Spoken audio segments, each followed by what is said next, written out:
Hello, everybody. My name is Dr. Julia Osman. I'm the director of the Institute for the Humanities at Mississippi State University, and I am so happy today to be talking to Dr. Story, who is the Chief Medical Director of the Longest Student Health Center at Mississippi State University. Dr. Story, thank you so much for taking the time to talk to me today. Thank you, Dr. Osman. It's good to be with you. There are a lot of questions I have about where we are right now and about COVID-19 and things. But first, maybe you can tell us just a little bit about yourself. So how long have you been working at the Longest Student Health Center? Yeah, so I've been working here since 2008. I've been in the town of Starkville here since 2005. I went to school here at Mississippi State, but here at the university since 2008, been the executive director of the health center since 2013, which includes the health center and a couple other health functions on campus and the head team position for Mississippi State. Okay, great. What would you say is your favorite part of working here at Mississippi State? Sounds like you're a bulldog through and through.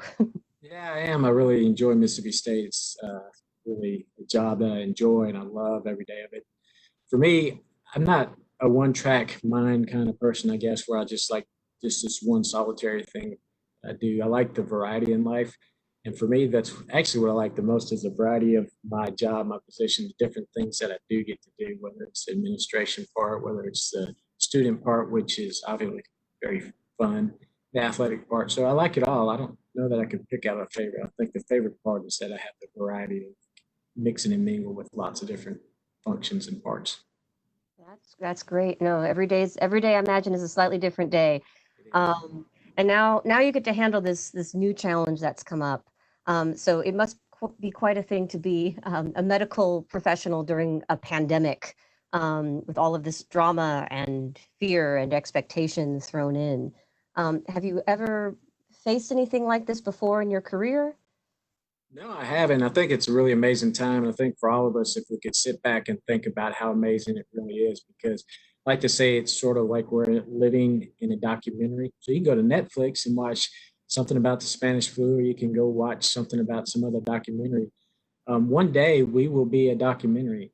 5 years, 10 years, 50 years, people will look back at COVID-19 and what happened in 2020 and how we handled it, what the world did, what we did as a society. And we're living smack dab in the middle of that documentary now. It's to me fascinating to think that while it seems like we're just living a regular life, we're living like those actors in those shows we see on TV now. And to take that perspective and think about it, to me, is kind of amazing to think about. I mean, you're right. It is amazing, but and I'm an historian, so I'm looking forward to what my colleagues or what my current graduate students are going to be saying 50 years from now and how they're going to be making sense of this time.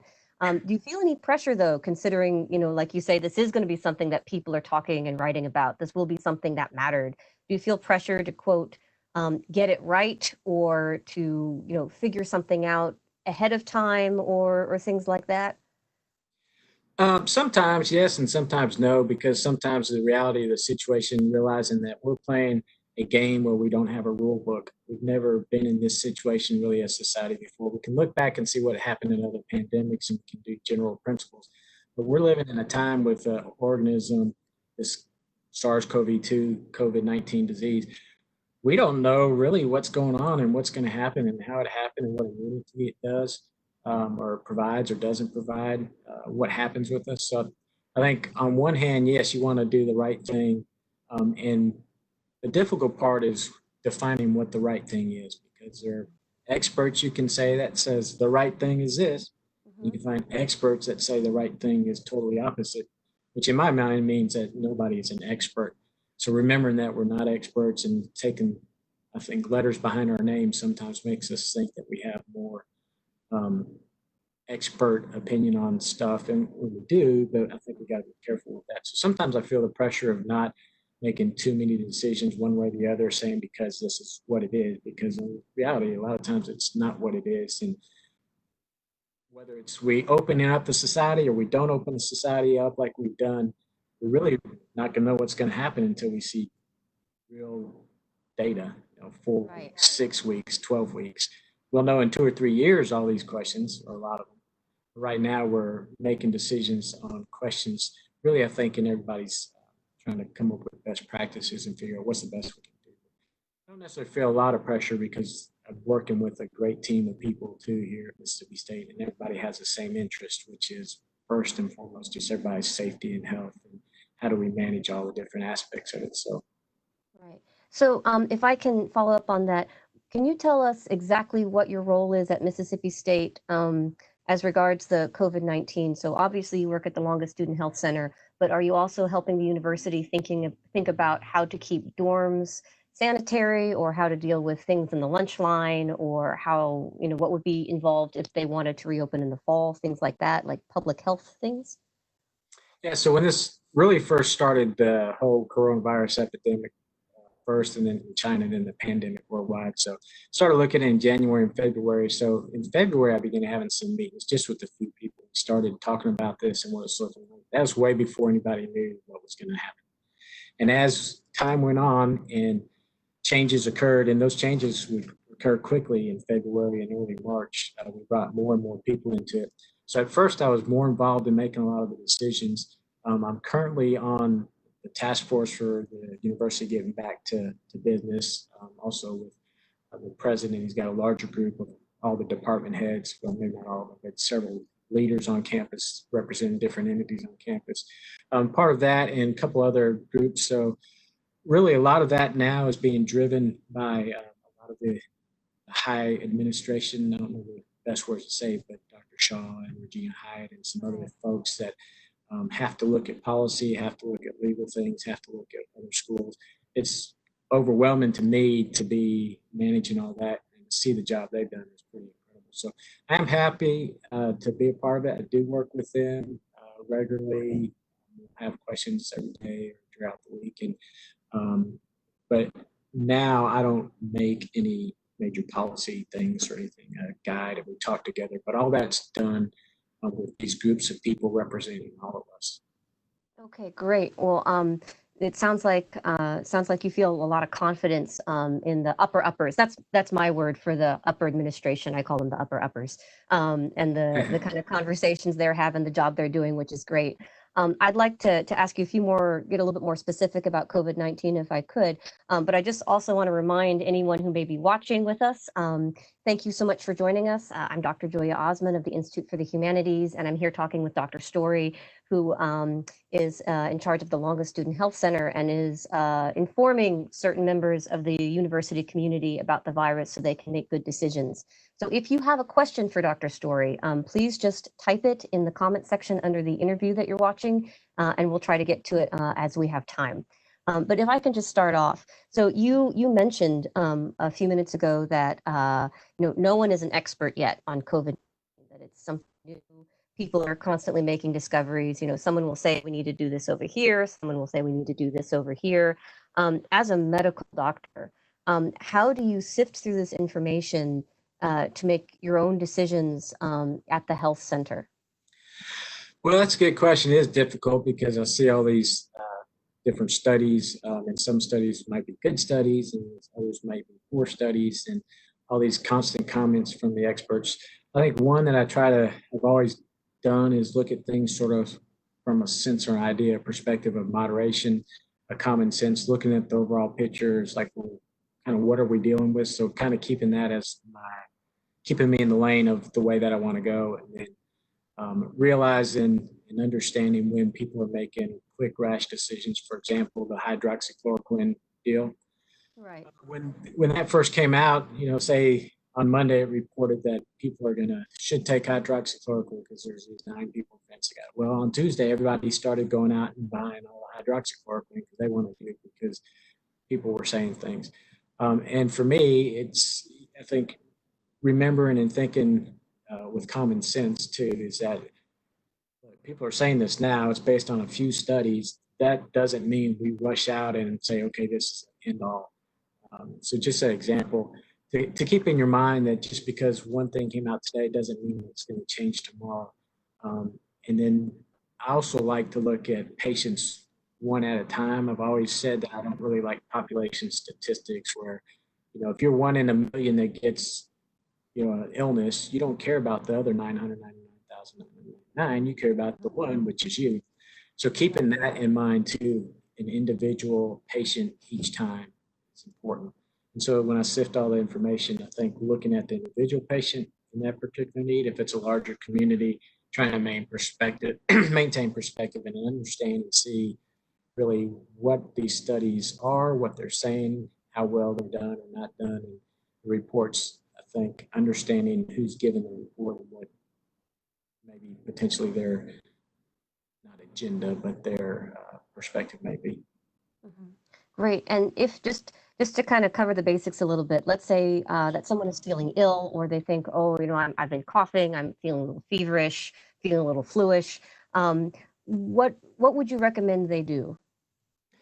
Well, I think, again, being aware of your symptoms, like you've mentioned, I think checking your temperature is good to see what it actually is. And then calling your medical provider. And I think it's better to call ahead, especially nowadays with the way things are going and the access to care. I think calling ahead with your provider, most offices should have somebody that will walk you through your symptoms and when you should get treatment or not, or what to do about it. Obviously, you could go see your provider, but we prefer ours to call ahead so we can actually anticipate your arrival and prepare. So we limit people in the waiting room at the same time. But I think being aware of your symptoms and then calling if you have questions. Staying away from other people, though, if you're sick, maybe you're just mildly ill and you don't need to go to the doctor. You can still stay in your house, kind of isolate for several days. Stay away from other people. Don't infect other people. Wear your mask if you have to go out to limit other people's exposure. Okay, so wear masks if you have to go out, and then the actual COVID-19 test, is it something expensive? Is it very painful? Um, and would somebody feel should someone feel comfortable coming to the longest student health center knowing that there's a disease out there? Would that increase their risk of getting infected?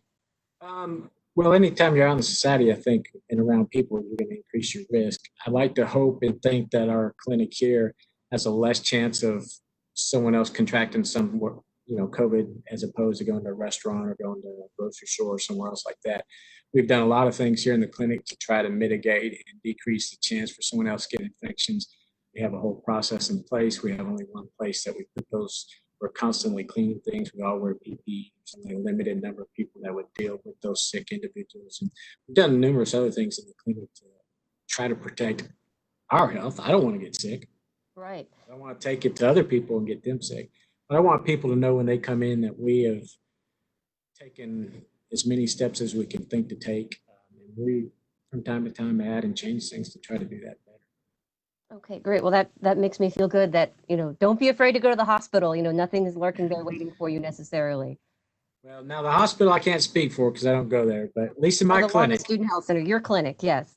Well, speaking of your clinic, we have some questions that are coming in on Facebook. So if you have a question, don't be shy. Just type your question into the comment section underneath this interview, and we'll try to get to them. So this question, just speaking of the clinic, Sol Pelez asks, what is the capacity of the health center? How many cases can it take? And what is your best scenario and what is your worst scenario?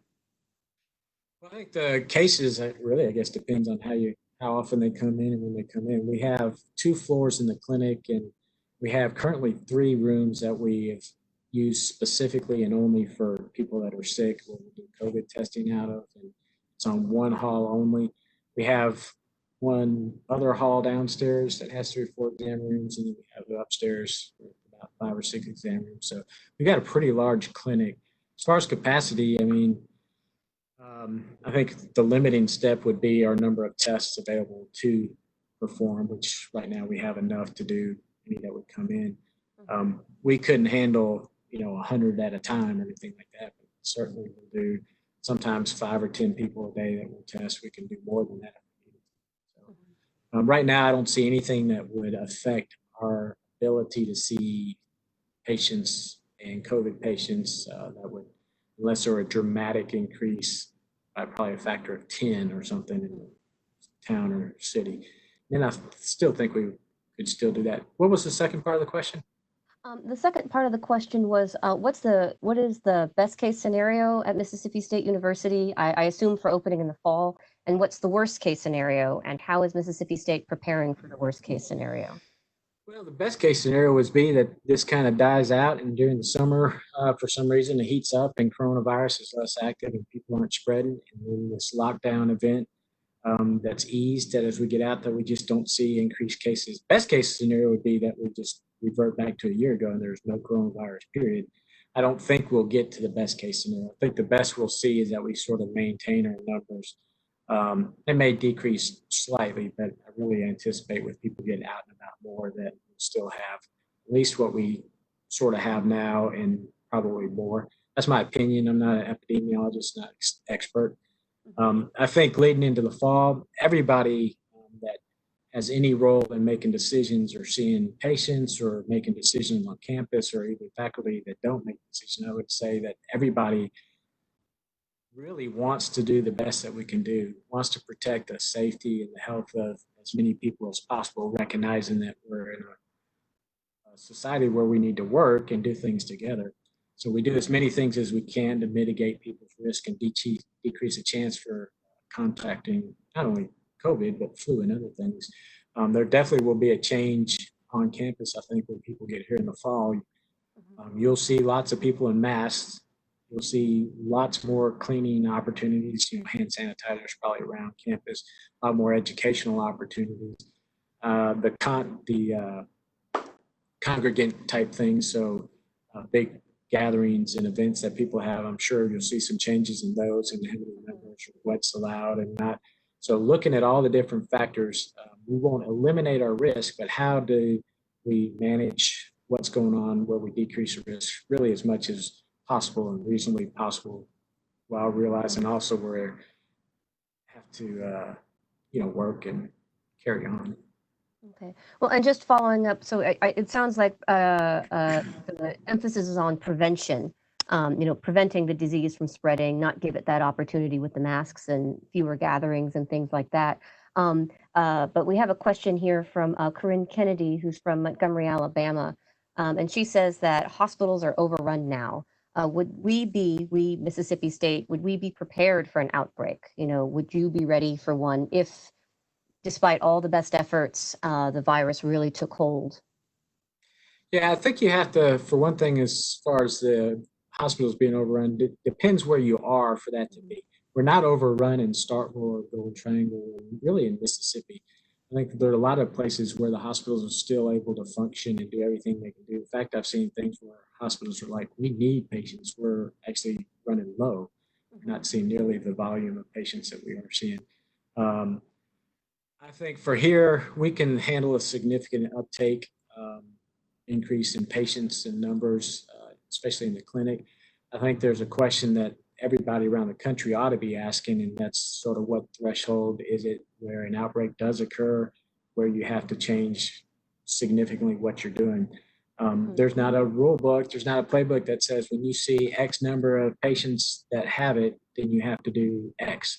It's more like, well, where you are. And I think that's something that you look on a daily and weekly basis and trend those out and look at the data and see how that's progressing. I think looking at the examples of other nearby states in your region. So what happens in New York City is interesting, but it's not quite the same as what happens in Starkville, Mississippi.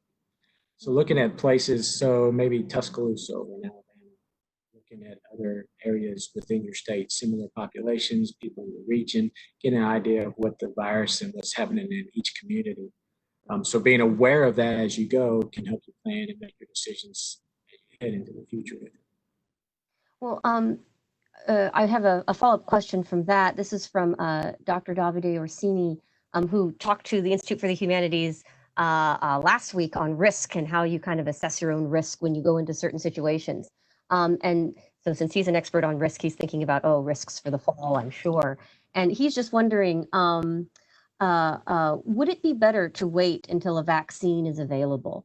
We're hearing some things saying, we won't really be safe, so to speak, until there's a vaccine or something like that. Is that something worth holding out for? I wish I was more educated to tell you a real good answer for that would sound intelligent. My personal opinion is I don't know that can happen realistically from everything I see. There's some quotes about some new vaccines that could be available, in the fall. And I've seen other things that say that there will never be a vaccine for coronavirus because it's mutating and changing. I think if we waited for a vaccine to actually come out, I don't know how long we're going to be waiting. Mhm.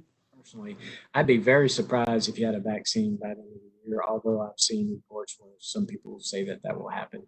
If we knew for sure that somebody said, hey, on December 31st, you're going to have a vaccine, you can vaccinate everybody, then there might be a drive, and I think that would have to be probably nationally, even statewide, and different institutions to kind of decide that question. I don't have a better intelligent answer because I don't know that we have any data that would tell me that we are going to have this or not. It'd be Right. nice to know. There's certainly some people that think that it may be a few years, and some that think that there never will be Wow. an So, effective one. yeah, and this has been one of the interesting things too for those of us who aren't scientists and who aren't used to reading in scientific journals and things like that. We tend to see science as kind of this pure one answer, and it is the only answer type of Yeah, discipline. When, of course, someone who actually practices it, as Dr. Orsini was saying last week, and as you're indicating right now, I mean, right now we're in an ongoing conversation about it, and there is no one easy answer, which is a shame because we like our easy answers. It's so much easier to plan when the it vaccine says, I is. will be Yeah. available on this day. We're getting a lot more questions in. Um, and this is a question. The one I'm reading is from Courtney Kimbrough. Courtney Kimbrough Dewitt.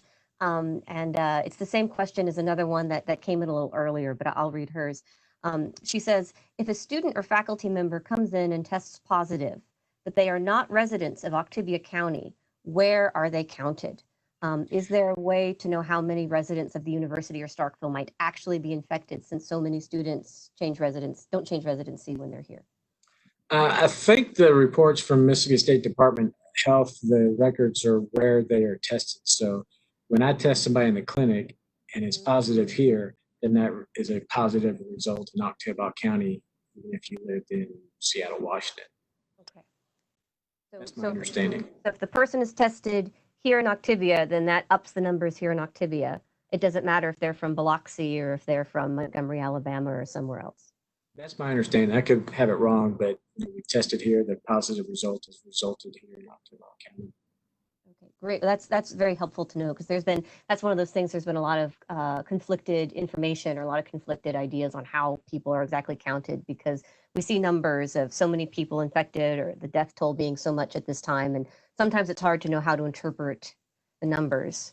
It is, and even knowing that those are done pretty much county by county across the country and state by state, and I've seen reports where different places report and categorize their number of positive cases differently. Some have even gone back and look at death certificates. Some people have done other ways. So we don't have, doesn't seem to me, 100% exact way that everybody's counting their Mhm. cases. So not everyone's even quite counting it the same way. Well, that's what it seems like to me because I've seen some reports where like there's a nasal swab that people have heard about doing. And then there's an antibody test, and then some would say they would report one positive. Like if your nasal swab is positive, that's a positive. But if you had an antibody test that was positive, some places may not report that as positive, and others might report that as positive. I'm Mm. not certain, but that's what I read. There's maybe some disparity and discrepancy across the nation. Um, how people are reporting things. Right. Well, I mean, Level is. I don't know that's true, but that's what it seems and appears from what I see. well, that's more than I knew before. So thank you for that. And just again, kind of following on from there, so it's like I say we, I'm not in the medical profession, but it sounds like those of you who are in the medical profession, um, might not have a perfect handle on exactly how many people are infected at any given time. I would imagine, especially as well, since it has as much as a 2-week incubation period. So with that in mind, I have a question here from Dr. Courtney Thompson, who is an historian of medicine here at Mississippi State University. And she's asking if you can respond to an Institute of Higher Learning decision from this morning. I don't know if you've had a chance to see this, but the IHL this morning said that colleges and universities will resume traditional operations in the fall of 2020. And Courtney is asking, how will the Longest Student Health Center prepare for traditional operations like face-to-face teaching? Do you think resuming traditional operations is a good plan for the health and safety of students, faculty, and staff?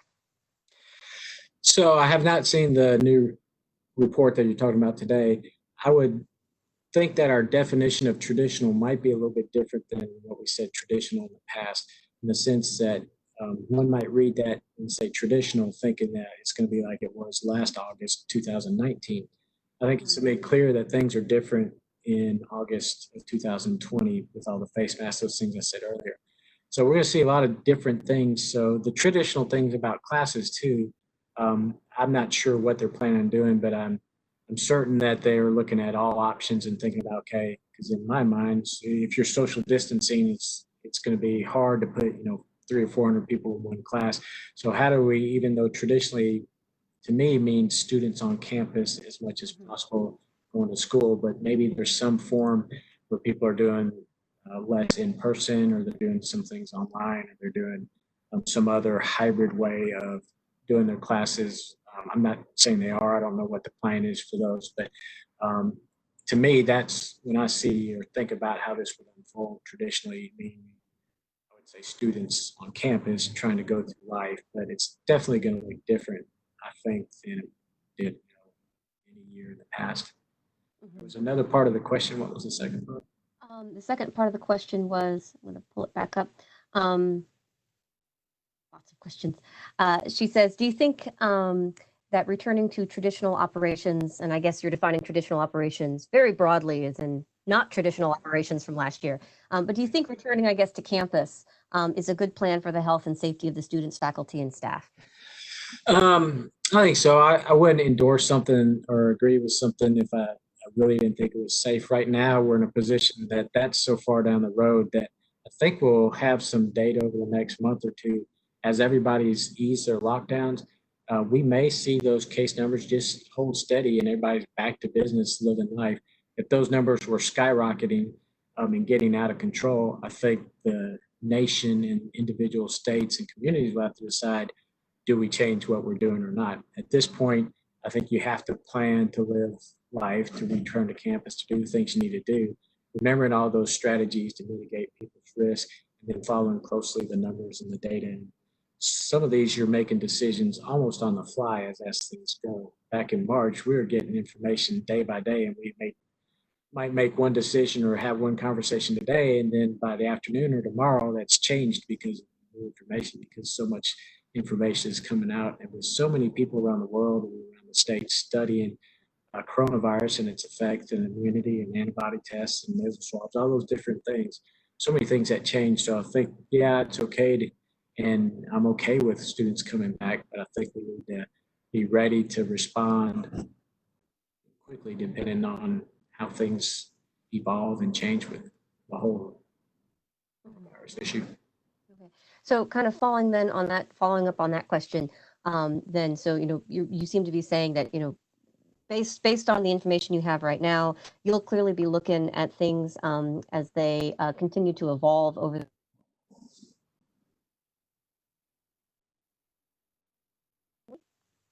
Um, I think I may. I didn't catch that. I got the big circle of. I was just kind of summarizing what you just said. So it seems to me that you think right at this moment, you don't think it's a bad idea to plan about opening in some capacity in the fall. You'll clearly keep an eye on how the numbers rise or fall of people who are infected here in the local area over the next several months, and you'll get more information that way. Yes, and it's not just me. I can assure you that there are many people that are constantly looking at data, constantly looking at what's happening in other places, looking at guidelines, trying to make the best decisions, looking at the best practices in other places. My problem more so is with the Cavalier attitude, not here on campus, but in general. There's places and people and physicians and others that I feel can be a little cavalier about what's going on, given that none of us are experts. So my fear more than opening is that we not necessarily open here, but society opens and people look around and say, oh, I don't see anybody with COVID. Let's just go back to 2019.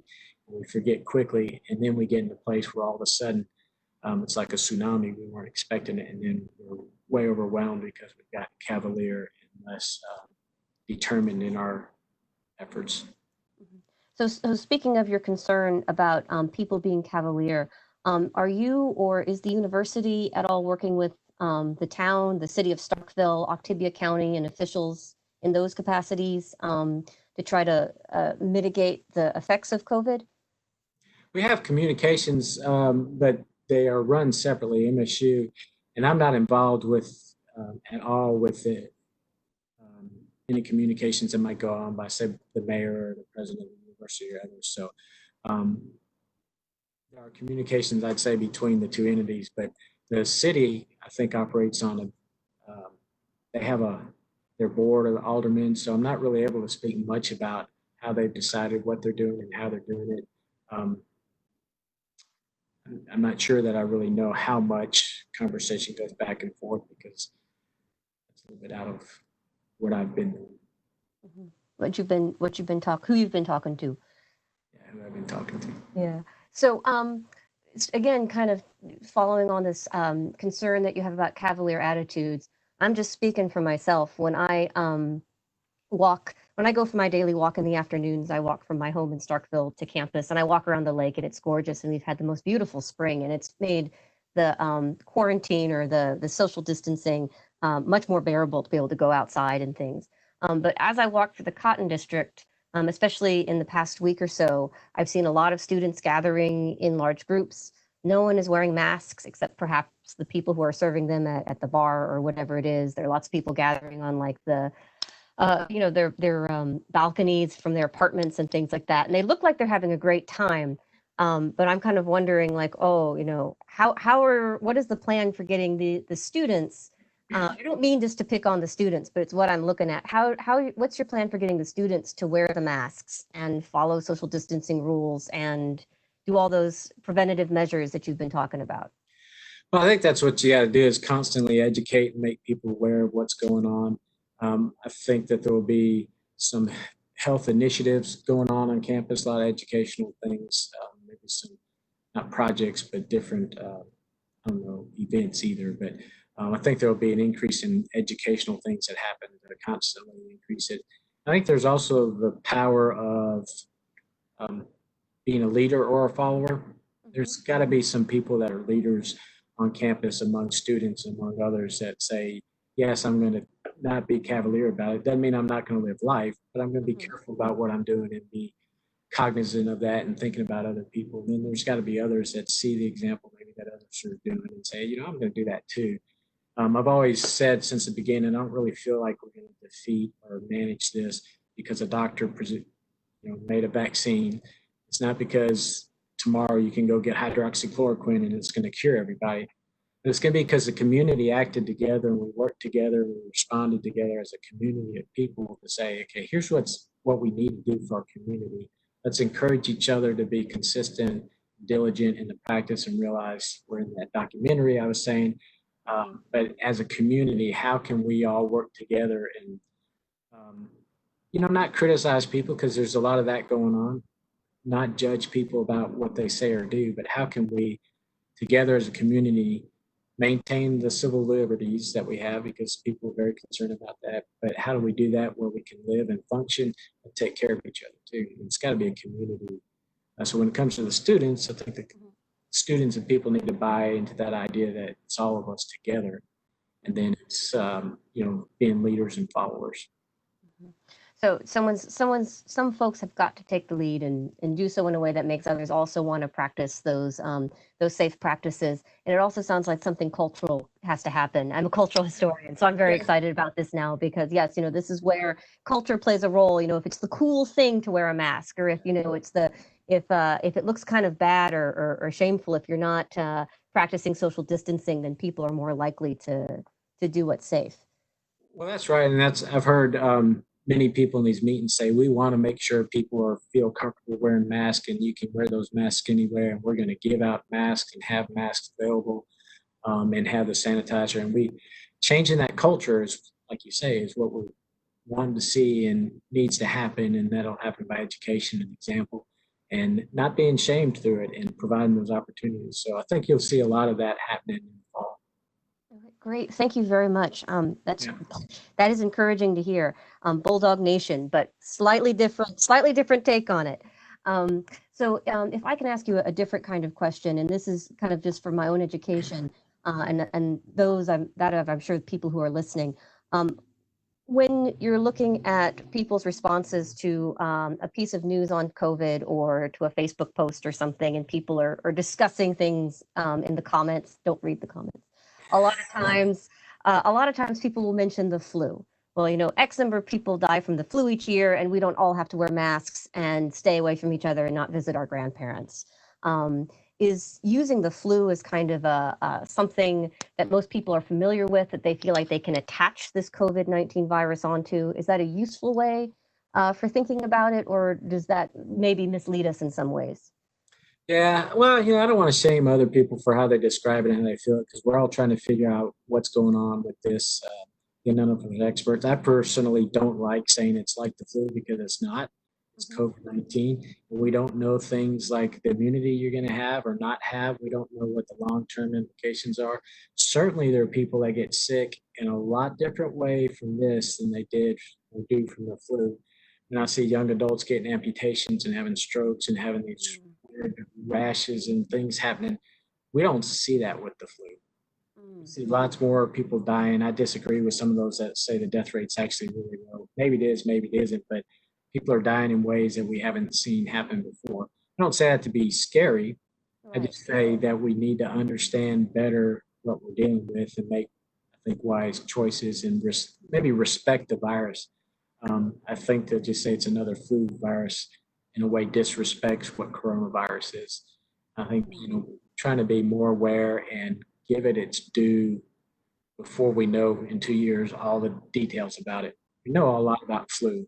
We don't know a lot about coronavirus right And yet, even though we don't know everything about coronavirus and we're still learning, you still do think it is important that we're able to live our lives to a degree, even if we have different safety measures, and it's all right to pick up some habits or pick up some functions or operations. now. Yeah, I think so. I mean, it's hard to make those decisions. If I were the governor or the president or even Mayor Spruill, it's hard to look at all the different factors, especially if you got, half the population saying one thing and half the population. Of course, I'm averaging out there, but when there's a lot of pressure, it's how do you manage all of those issues the best you can. I think manage them, chart your course, but be willing to change your direction as data comes in. If you know there's an iceberg ahead, well, let's start steering clear of it. Do those Right. mitigation efforts. But being out of work for a lot of people, it's caused a lot of issues too. Hmm. Not that I'm one that's out there saying, everybody get back to work, got to do this. Just Right. observing things and just almost reporting on just what I see. Hmm. A lot of people out of work or losing money or becoming more anxious and having a lot of secondary issues brought on by the lockdown. So I think it's hard if I were governor or again Mayor Spruill or others to factor all those cultural ways of living since you're a cultural person.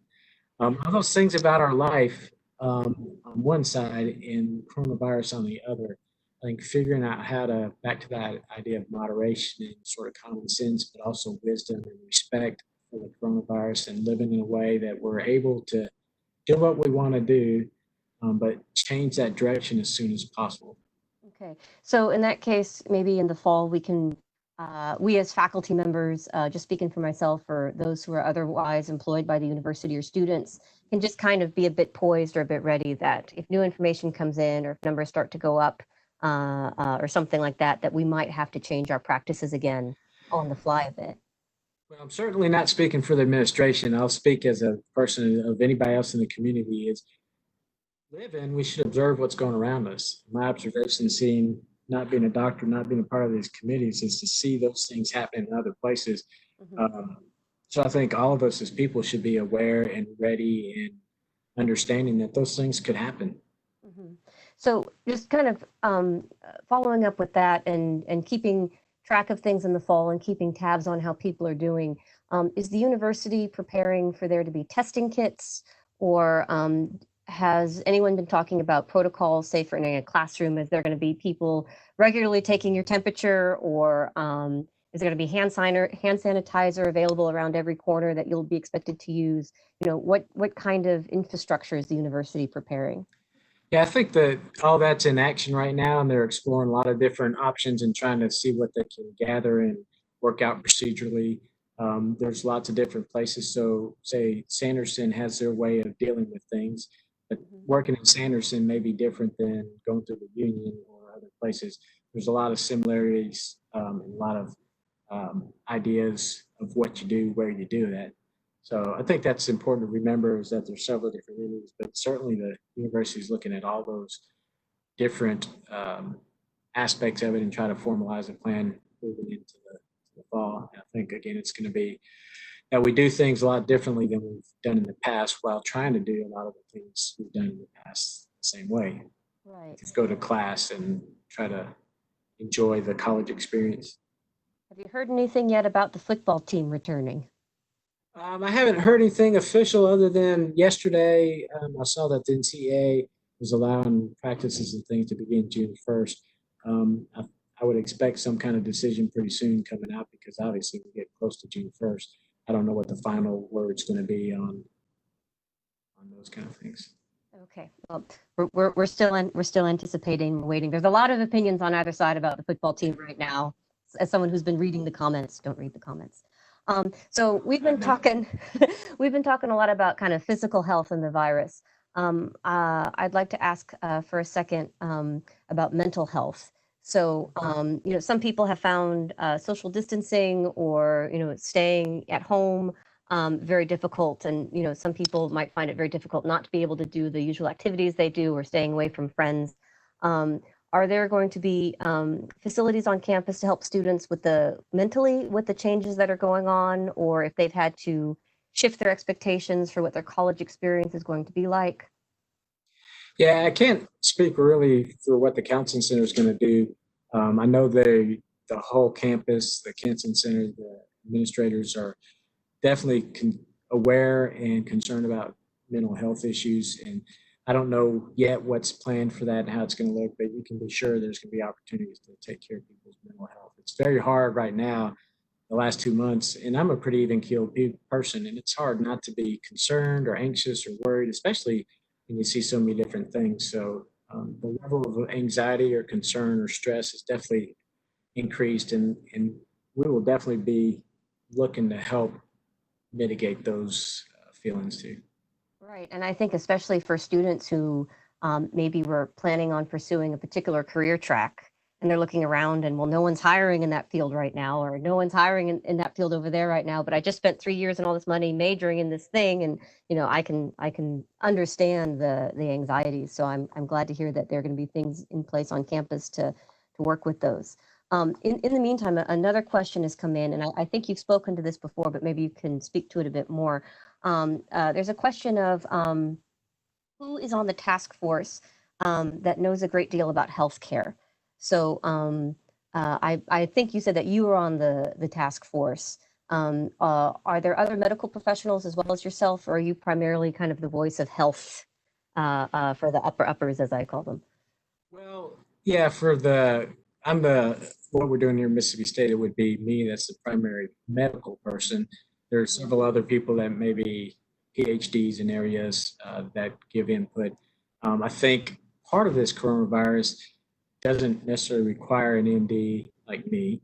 Mhm. It does, but I think more so all of us, whether you're PhD, MD, whatever position you're in, being aware of what's being reported because a lot of that information is available. It requires somebody looking for that information to see what the latest things are, what's the best practices, what are other places doing, what are guidelines by the CDC, what are guidelines from the state health department. All those things, as they come out, become available.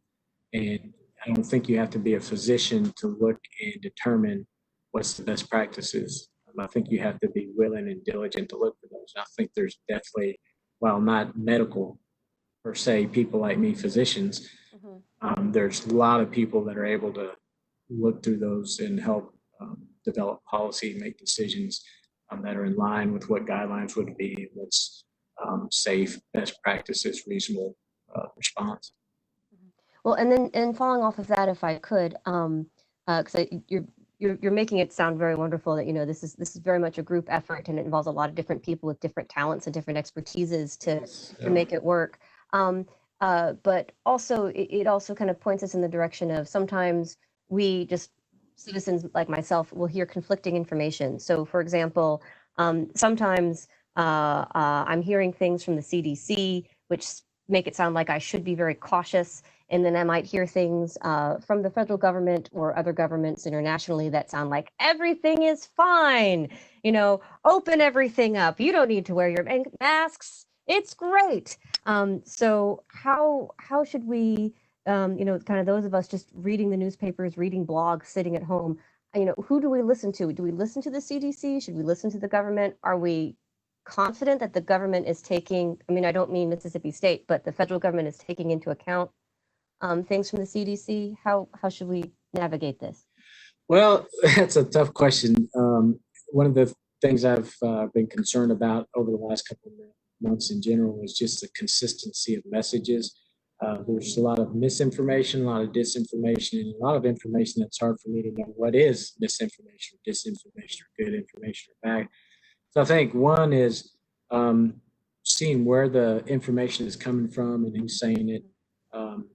Sifting through it, it's been difficult at times for me.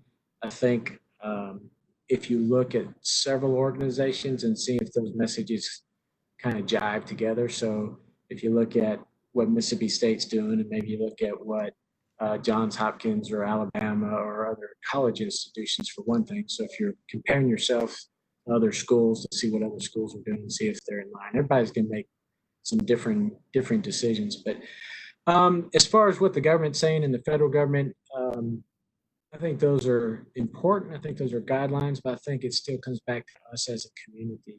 I never thought that the government would step in and solve this for Starkville. I thought, or Mississippi State. I thought for us to deal with it, it would be Mississippi State. It would be Starkville citizens. It would be our local community, and we all gather the information that we can get. We sift through it, we discuss it, we reasonably judge that information, and we try to make our best decisions rather than just seeing somebody said this on the Fox News or CNN or whatever news source and say, let's go with that. Let's talk about it as a community. What's best for Mississippi State and for Starkville and our community, our group of people, much like a family, you just discuss that for your family. So I don't want to 100% just say, oh, let's take what so-and-so says and let's do that. Let's talk together through it and make our decision that we feel confident in as much as possible.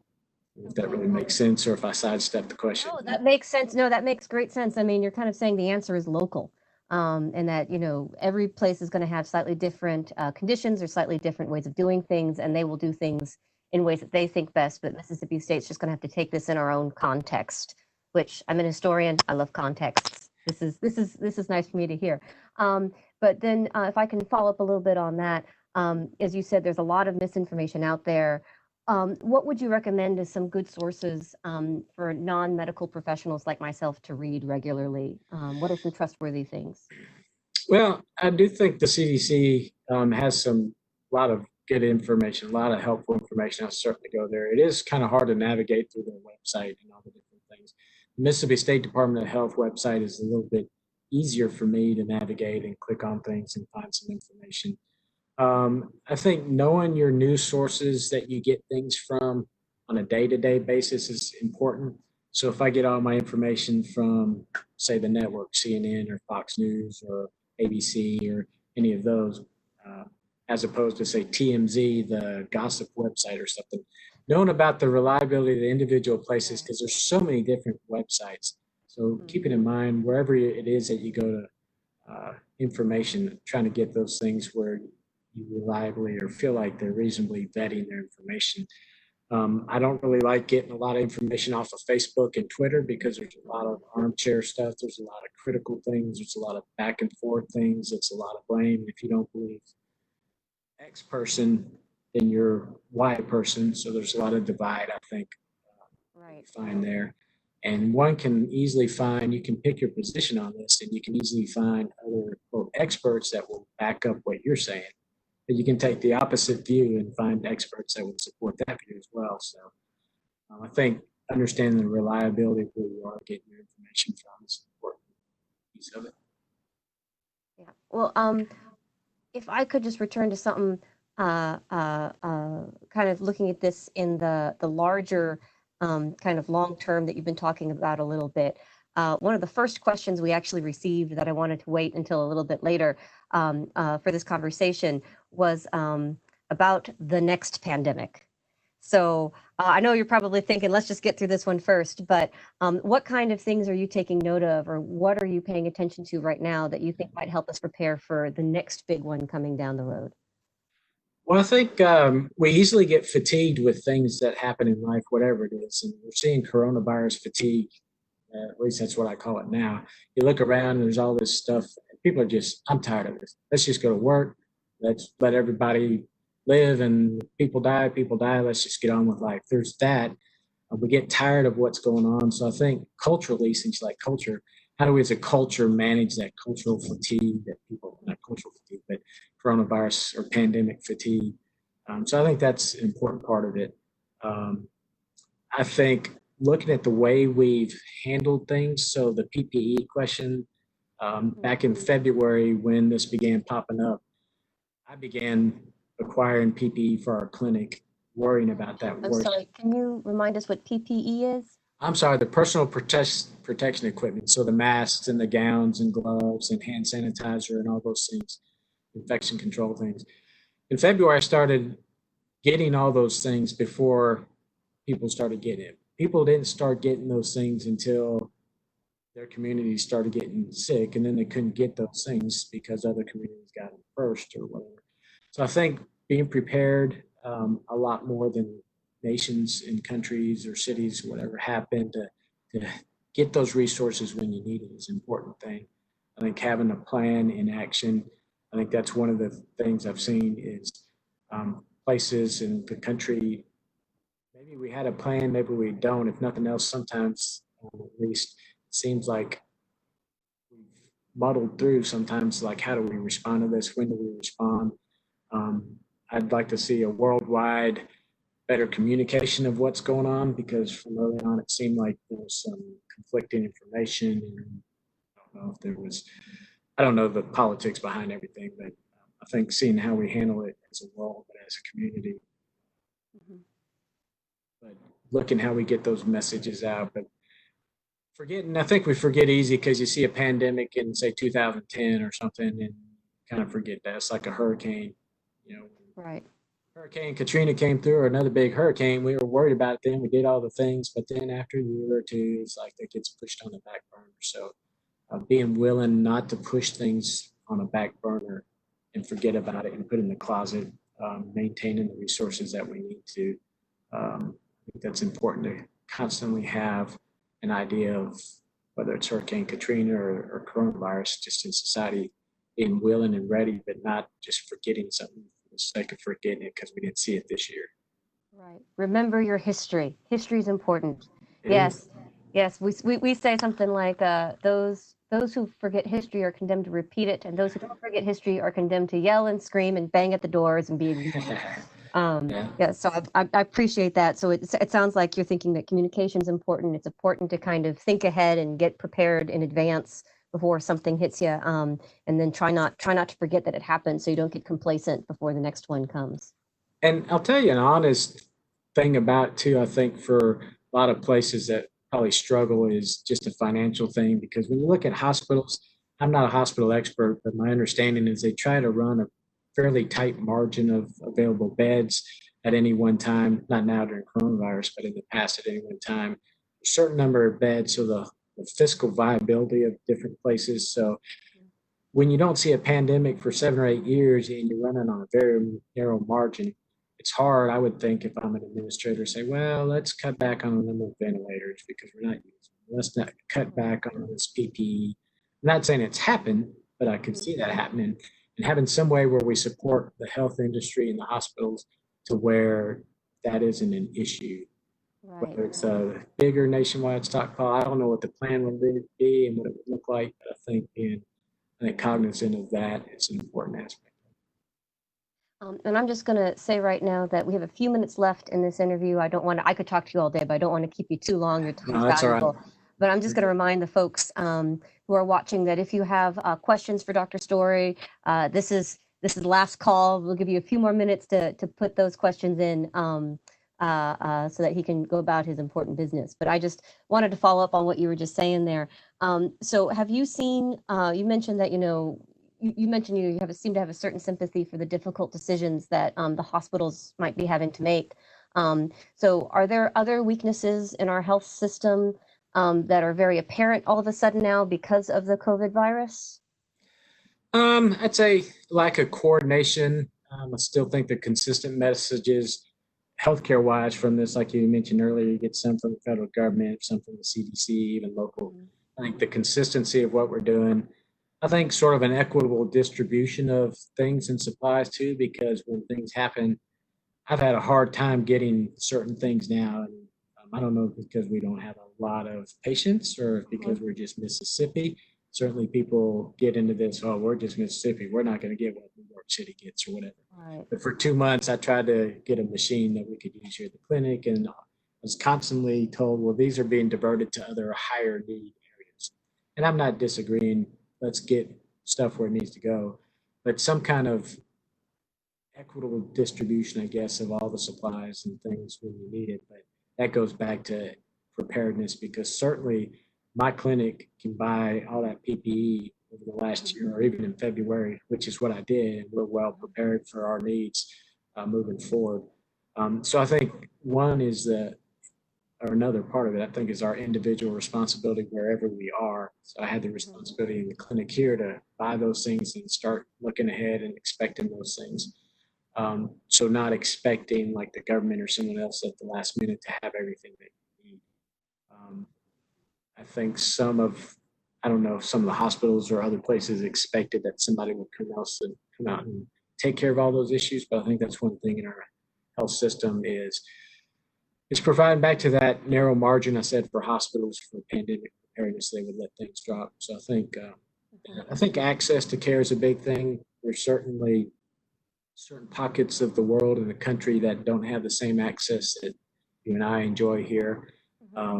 You can always look at the racial health disparity pretty much among people. There are certain pockets of our society in the same town that have all those things available to them, and other people in that same town that seem like they're completely forgotten or not taken care of or not having those same opportunities. There's certain segments of our society that work in certain industrial settings, maybe. So I don't know the essential fields, whether it's food production. I don't know those, but say food production or other places where they have to continue. Say a Walmart worker, they have to work the whole time during Walmart. Where I don't work at home because I'm a physician, but I see that you're at your house. So there's other people that are afforded the opportunity to work at home or they have insurance, while there's others that may be on a lower end wage scale that have to work when they're in higher exposed areas. So you could talk a whole session on your Facebook Live interview thing here about that whole subject of kind of racial disparities and gaps. As a matter of fact, first of all, I'll just let everybody know that the MSU Extension Center has also been conducting interviews of a slightly different nature during COVID-19 as well. And I have reposted on our Facebook page the one about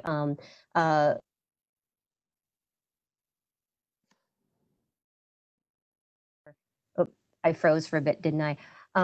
I was saying that we have on our Facebook page, the Institute for Humanities Facebook page, an interview that was done by the MSU Extension Center on racial disparity and access to health care, and exactly what you were talking about, Dr. Story, that some people have to work as essential workers in very dangerous fields right now, and they have to keep going to work, so they're getting sick at higher rates. Also, as a matter of fact, next week, and I hope, Dr. Story, that you're available and can tune in, but at some point next week, I'm going to be talking to Dr. Anthony Neal from the philosophy department on the experience of Blackness, which is his specialty in this time of COVID-19. So I'm sure that will be very informative for us as we think about how this disease has affected different populations. If I can just ask you one more question, Dr. Story, and then I'll let you go. So just to be clear for everyone who's out there, the Longest Student Health Center Would you say that the Longest Student Health Center is going to be available and sanitary and there for students or staff members or faculty members or anyone who has health concerns in the coming weeks and months? Yes, as long as we can, we will be. We've been open this entire time. We've not had a day that we were closed unless we're a holiday or weekend. So we are open. We are open regular hours. We are seeing patients. We're doing COVID testing. I've tried to have the clinic set in a way that I feel that we have done the most that I know to really do to try to decrease everybody's risk of uh, being exposed or contracting COVID-19. Again, like I said earlier, I don't want to get it. I don't want my staff to get it. And I don't want my patients to get it. And I want people, when they come, to feel like they've come to a place where their risk at least is lower than just about anywhere else that they go. So like you were saying, you went to the Cotton District and you see people all over the place without masks and they're doing stuff. You might feel a little less safe there than maybe come into my clinic, where I hope people will feel safe. All of us wearing masks and cleaning things constantly, and even our whole process of seeing patients and patient flow and all that. So. Okay, well, Dr. Story, thank you so much for giving so much of everyone. We've had a lot of questions, a lot of comments. People have been thanking you for your time and your expertise. So at this point, I'll be closing off the live streaming. Thank you all for attending and listening. And as Dr. Story was saying, it's all up to the community. So stay healthy. Hail State. Hail State.